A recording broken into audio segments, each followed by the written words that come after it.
ভাই আমাদের ওখানে গাইস রাজ ভাইয়ের কথা মতো আমি সঙ্গে আসলাম আসে দাদার সাথে দেখা হলো দাদার সাথে কথা বলে অনেক অবশ্যই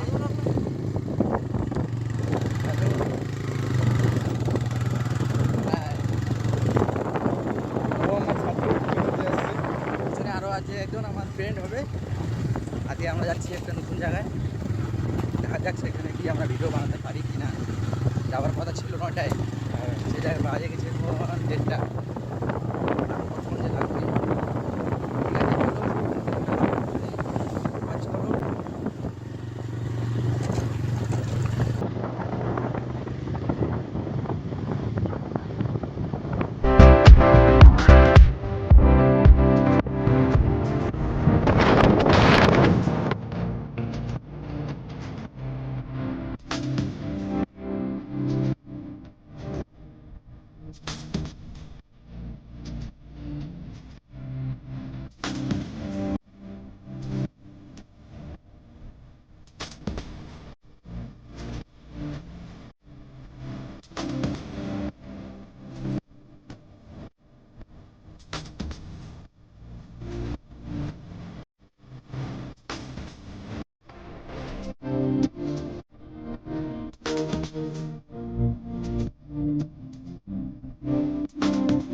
বেশি নিলাম নাই তো অল্প অল্প জমা হবে না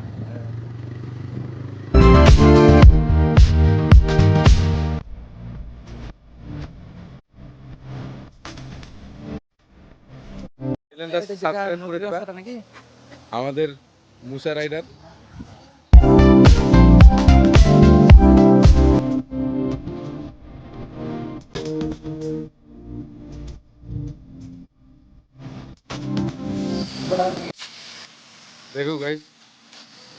রাজা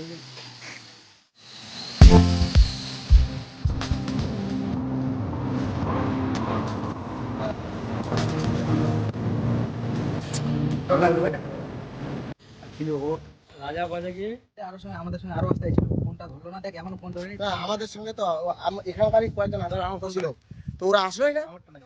ভারী আমাদেরকে এটা খেতে দিল। কিন্তু হেমতাবাদে কোথায় যে এই হলো আসার সময় ভাইরা আমার সাথে দেখা হলো, ওই ভাইরা আমাকে দাঁড় করাইলো, আমি দাঁড়াইলাম ওই জায়গাটাতে। পরে এই জামটা আচ্ছা, আমাকে দিচ্ছিল, তো আমি বললাম যে আমার বন্ধুরা আসতেছে, ওদেরকে আপনাদের এরপরে অনেকজনের ছিল, হ্যাঁ। আচ্ছা আচ্ছা তো বললো কি প্রথমে হাতে দিয়েছিল, আমরা হাতে নিলাম, বলি আমাকে ওইটা খুব ভালো লাগছে, তো ওইটা দিয়ে দিল। আচ্ছা আচ্ছা খান খান যাও। ভালো তো, মানে ওই জায়গাটা প্রচন্ড মানে ইয়ে আছে, জামের কাছে আমি দেখলাম ওই যে মানে মানে আমি হেমতাবাদে হ্যাঁ। নাই করে হলো 6-7 দিন খালি গেছি খুঁজতে, পাইনি। জাম হ্যাঁ, তো রাজ আছে ভাই, তো আমাদের ওখানে। গাইস রাজ ভাইয়ের কথা মতো আমি সঙ্গে আসলাম রাজ ভাইয়ের, আর অথচ আসে এই দাদার সাথে দেখা হলো, দাদার ভালো সাথে ভিডিও কথা বলে বানায়। অনেক না অবশ্যই ভালো লাগলো আমাকে। এই স্বাস্থ্য হিসাবে এতটা মানে জোশ আমি কোনোদিন ভাবতে পারিনি। প্রচুর পরিমাণে ভালো লাগছে। আমাদের যতটা জোশ নেই তার 3 গুণ না জোশ। না এই আমাদের প্রচন্ড ভালো রিলস তৈরি করে, এবং কি ওনার সঙ্গে অনেক দিন ধরে আমার দেখা করার ইচ্ছা ছিল। এই ভাইটারও সঙ্গে আমি হয়তো ফ্রেন্ডের লিস্টে রয়েছি, কিন্তু আমি বুঝতে